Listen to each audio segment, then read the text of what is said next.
Morning friends. In the last session we were trying to conclude our discussion on Puranas. I was explaining how these gods and their consorts, their so-called wives, they are all symbolic. It is not as though there is a god sitting there in heaven with the two wives, one on each side. It's not like that. I was explaining the symbolism of the gods. And another contentious, we will now in this class, we will totally wrap up the discussion on Puranas. One or two more points only are remaining, that I will tell. Gods and their weapons, that is another contentious issue. Why has it become, it never occurred to us in our childhood. It never occurred to us when we saw the idol of Vishnu with a mace in one hand and then a sword in one hand, etc., etc. It never occurred to us why God is having a weapon. But now, because there is a criticism that, oh, your gods are having weapons, our gods, they don't have weapons. So that sort of criticism is there. So an Indian child is supposed to know, a Hindu child is supposed to know as to what exactly is the symbolism. And in all these stories about these gods and demons, in several of these, in the case of several gods, we find this god having some weapon also. For example, you take Vishnu. Vishnu is having some weapons in his hand. If we go back to this Mahabhagavatam, Srimad Bhagavatam is a very great classic. I keep referring to that now and then. It is a classic written by Sage Vyasa. There, in book 12, chapter 11, there he describes what exactly is the symbolism of Vishnu and what are the so-called weapons. So, the Vishnu is supposed to be having some, say something like a conch in his hand. That conch, what does it symbolize? That chapter 11 of book 12 says, the conch symbolizes the ego principle. Because you go on blaring about, you go on talking about, bragging about our own ego. We go on bragging about our own ego. And it is something like blowing one's own trumpet. In other words, in English there is a saying called blowing one's own trumpet. In olden days, probably much before trumpets were invented, so the conch was something. So conch symbolizes the ego principle in the living beings. Then the fire element, that becomes the circular disc weapon in the hand of Lord Vishnu. And then that is said to symbolize the mind in the living beings. Mind symbolizes, this chakra symbolizes the mind. Then while offering prayers to Vishnu, the devotees mention the symbolism and then they recite mantras. We bow to that disc which symbolizes the speed of the mind, and then we bow to that conch symbolizing the ego, and so on. Then coming to, say, you take another example called Lalita. There is a chanting called Lalita Sahasranama. We are all well aware of. Many pious people, or rather many religious people, they chant either Vishnu Sahasranama or Lalita Sahasranama or some other Sahasranama. So there, luckily, the symbolism is also very well described. In all these Sahasranamas or 1,000 names, the symbolism is also described. If only we see, if only we have some basic knowledge of Sanskrit, we can understand. For example, Ragaswarupa Pashadhya. This goddess is supposed to be having a sort of noose in her hand. There is a long rope, she throws that long rope and catches a human being by the neck. It is something like a noose. So that is a pasha. And what is that pasha? Pasha, that is that which binds a human being. Pasha means actually that which binds. What is it that binds us to something? It is our own desire. It is our own attachment, fascination. It is our own infatuation to something, some object. So that infatuation is the pasha. That infatuation is something which is there. And that is again, that has to be controlled. That Ragaswarupa Pashadhya means that infatuation has to be controlled by the human being. Then Krodha is a sort of Ankusha. Ankusha means a prod. A prod which is used to, goad an elephant to move. Because elephant is such a thick-skinned animal. You have to put a goad and then you have to goad it. So that Krodha is something like that. Krodha means anger. And anger is another thing which has to be controlled. This, infatuation and anger, attachment and anger, raga and dvesha, these two have to be controlled. So that is the symbolism there. And then again, for example, Mano Rupekshu Kodanda, I think I have explained it earlier also in another earlier class. She has a bow and arrows. And what is that bow? Bow is mind. Mind, which is symbolized by a sugarcane. Sugarcane is something which gives us juice. Sugarcane gives us some sweet juice. So that sweet mind is something which gives some happiness to us, because it is the mind which goes out. It is the mind which enjoys. When I say I am happy, who is it that I am happy? Who is it that is happy? It is the mind. I have a feeling in the mind. Oh, I am happy. I eat something, I taste it, and then I feel that the taste is very good and I am happy. I smell something, the smell is really good, and then I feel very happy. So it gives some happiness to the indriya, it gives some happiness to the sense organ. And these 5 sense organs which we have, they are supposed to be the arrows. This mind is the sugarcane, and the 5 sense organs are supposed to be the arrows. Mano Rupekshu Kodanda Pancha Tanmatra Sayaka. These 5 tanmatras, these 5 tanmatras means these 5 elements which symbolize the 5 senses in the human body. They are the arrows. Because it is the mind, it is the eye which goes, it is something like a shoot. You are shooting your glances at someone. Similarly, you are smelling something, you are tasting something, you are touching something. So these are the indriyas which are going out and then feeling those external, pleasures. So this is something which is bringing all this data which is brought to the mind is analyzing, and mind is telling you, yes, I am happy. So Manorupa Yetshu Kodanda Pancha Tanmatra Sayaka, you see those lines, it explains the symbolism. So similarly, in all these Puranas, if we just see the Puranas, what is the symbolism of Shiva, what is the symbolism of Durga? So if you see that, Durga and Mahishasura is not some buffalo demon who is outside. Mahishasura is our own sloth, our own laziness, our own pride and tamoguna, our own all the evil qualities in our own self. They are represented, they are rather externalized, we can say. They are externalized and shown as a Mahishasura. They are externalized and shown as a buffalo demon. And when you say Hiranyakashipu is nobody else. Hiranyakashipu is your own greed, your own desire for wealth. So that is externalized and shown as a demon. And then Lord Narasimha comes and then kills that demon. Hiranyaksha, he is another demon, let us say.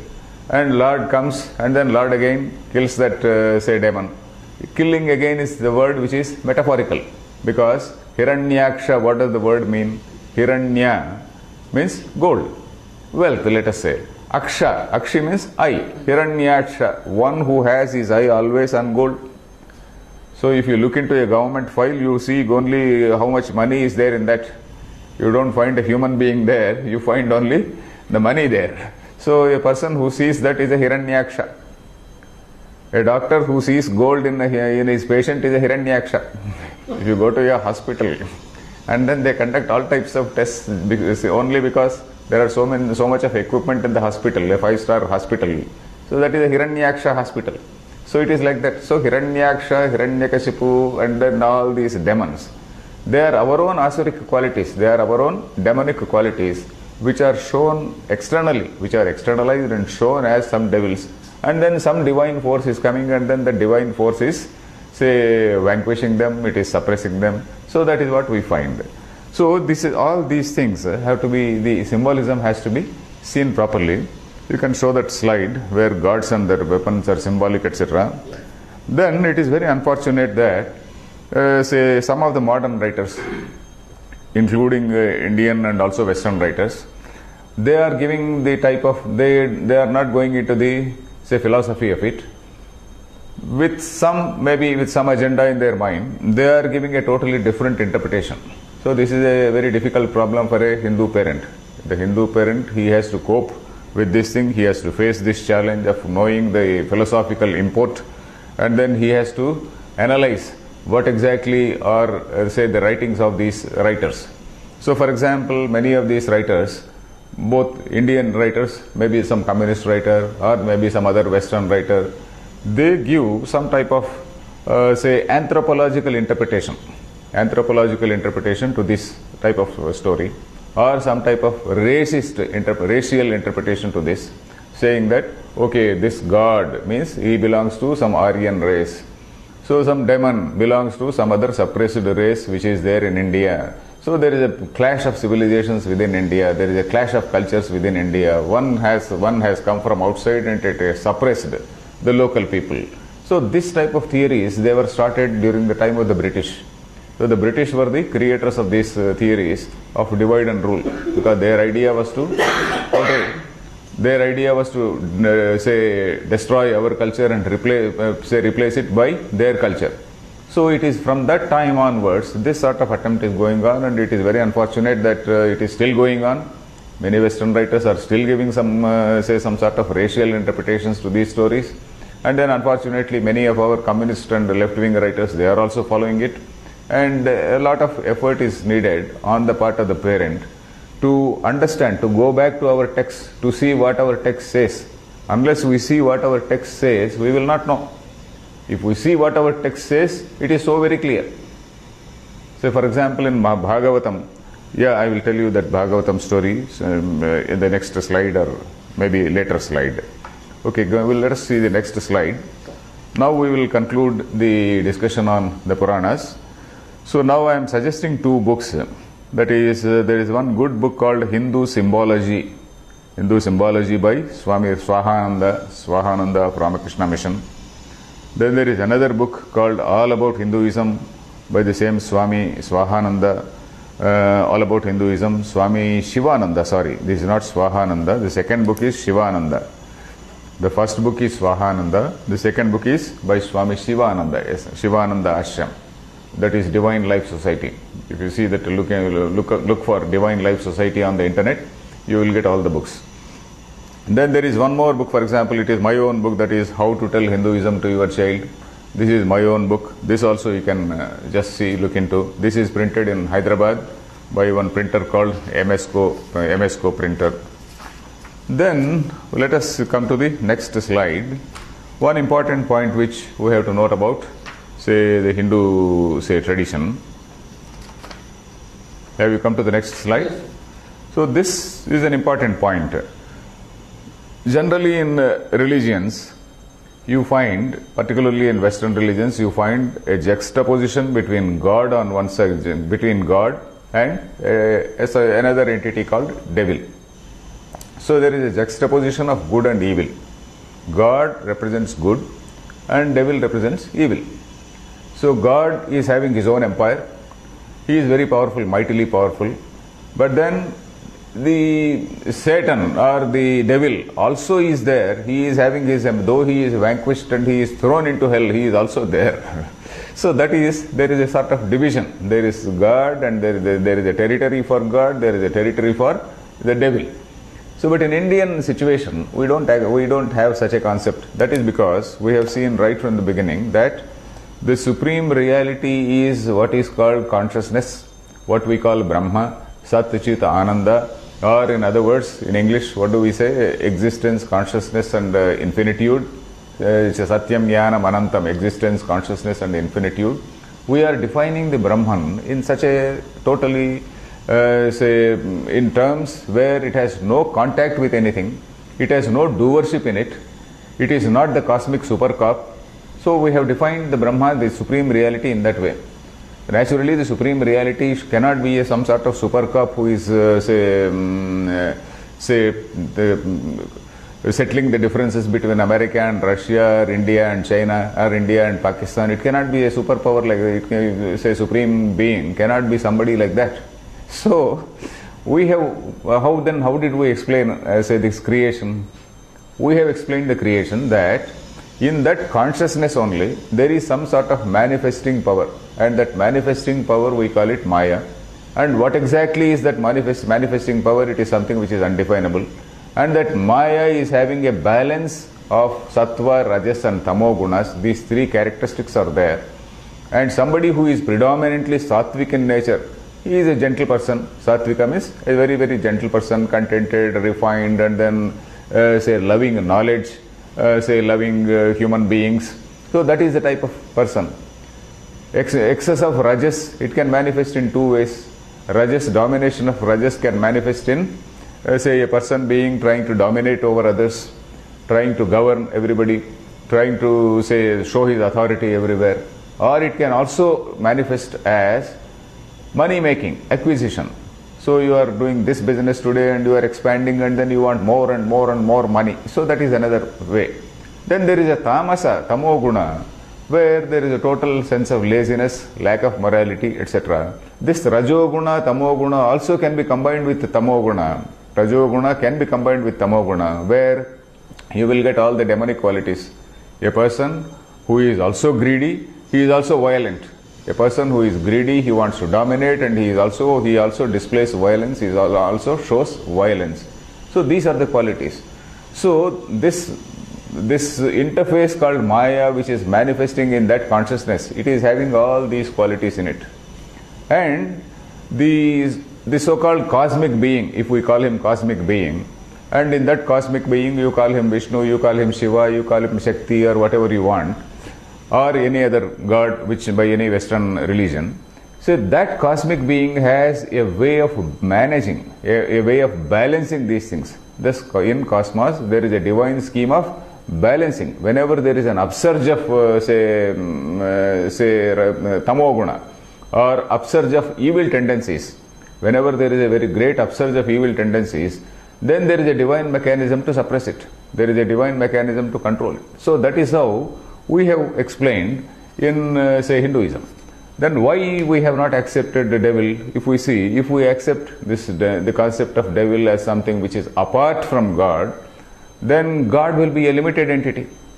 God will not be an infinite, we can't call him infinite or ananta. Infinite means there is nothing beyond that. So suppose there is a devil who has got his own empire somewhere beyond, then God cannot be say an infinite say entity. God is limited by the existence of the devil. So that is what it is. And then God would be say affected by two limitations, that is, he is spatially limited and then he is personally limited. Spatially limited means he is in a particular territory whereas devil is in another territory. Personally limited because he is separate and then the devil is separate. So he is personally also limited. So that sort of constant tussle will be inevitable between those two things. So what we say is, what the vision of the Vedic Rishis is that there is nothing beyond the purview of this Supreme Being. There is nothing beyond the purview of this Maya where the Sattva, Rajas and Tamoguna, these three gunas are manifesting. There is nothing, there cannot be anything beyond this. So that is what it says. This good and evil are the product of these three gunas. So you can come to the next slide. So how is this evil explained? So evil is again a product of, as just now I was saying, it is a product of this Rajas and Tamas. Rajoguna, the tendency to dominate, the tendency to acquire, the tendency to dominate and the tendency to acquire, tendency to have everybody's wealth. So that is it, isn't it? So that is Rajoguna. And Tamoguna, added to that, these two things, they also show some violence, display some violence. So this is all part of this Prakriti. And then good is a product of Sattva. And excess of Sattva, excess of good also, it cannot exist. We have seen cultures, excess of Sattva. For example, some Mayan civilization in South America, Inca civilization in South America, they did not exist because they were exceedingly Sattvic in nature. Sattvic means highly, say, highly peace-loving cultures, which were totally demolished. So that too much of Sattva also it cannot exist. And too much of bad also cannot exist. So there is a balance which goes on in say nature. So that is what is that Prakriti. That is how we have explained the very idea of Avatara also. For example, Gita says, Yada yada hi dharmasya glanir bhavati bharata. So that is, whenever there is ascendance of evil in the world and whenever there is a danger to the good forces, then I take some birth, I reincarnate, I come in a human form. So that is what God says there. So that is the meaning of an avatara. Avatara, there was a Hollywood movie also by that name, Avatar. So avatara literally means coming down. Avatarati, that means coming down, comes down. Avatara means that descent or incarnation. Incarnation also is not the correct translation. Correct translation is descent. That is, somebody who is staying above descends. So that sort of descent, that is avatara, is visualized, where God comes in the shape of that universal, that cosmic scheme.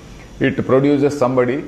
It produces, in that cosmic scheme of things, somebody is born, and then that somebody restores dharma, restores order. He vanquishes the bad things, and then he restores the order.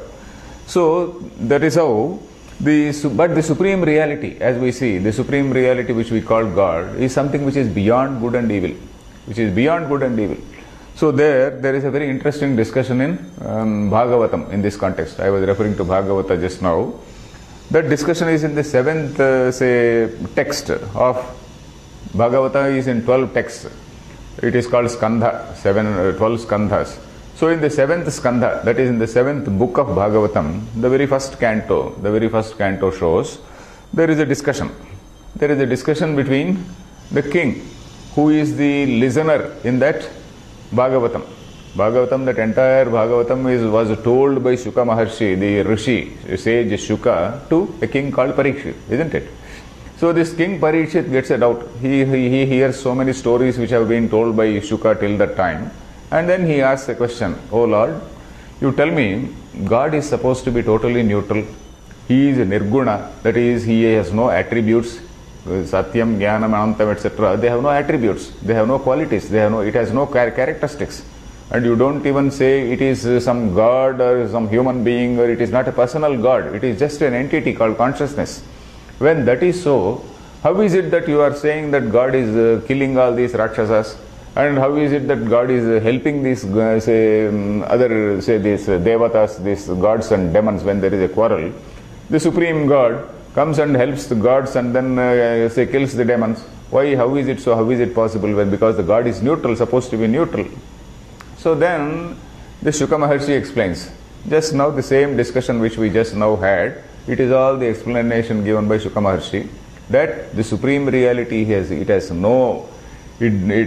is something, an entity which does not interfere in anything. This Maya is something which is a product in that, it is an appearance in that consciousness, and that consciousness is appearing in all these matters.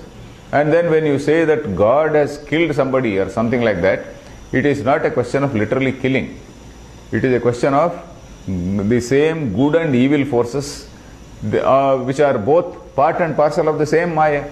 Good and evil, they are both part and parcel of the same Maya. So in other words, it is looking as though God is vanquishing somebody, but in reality, the same, the supreme reality or Maya is something which is the vanquisher and also the vanquished. The vanquisher also is God, the vanquished also is God. So that is why we see in all these avatars. For example, this the same 7th canto describes, 7th canto, that part in chapter 1, it describes, the story of, it describes the story, or not describes the story, it refers to the story of one person called Shishupala, who was killed by Krishna. A person called Shishupala killed by Krishna. And then when that Shishupala was killed, his soul goes and merges in Krishna. Then Dharmaraja, who is sitting there, he is totally surprised. How is this Shishupala? He has always been hating God. He has always been critical of God. He has always been such a bad character. How is it that his soul has come and merged in this? Then again Shuka explains, the narrator, he explains the story, saying that it is not something which is apart from the supreme reality. It is part and parcel of this Maya. It is part and parcel of this structure called Maya, which is having these three gunas. So that is what he says. So like that, this empirical God appears as though he is the vanquisher and also the vanquished. So that is how this evil is explained in our text. So here, so as I said, the demons are our own evil tendencies, and these are all projections, external projections. And when we are reading a Purana, we are seeing our own greed portrayed as some Hiranyakashipu or Hiranyagarbha. So that is one point which we have to note.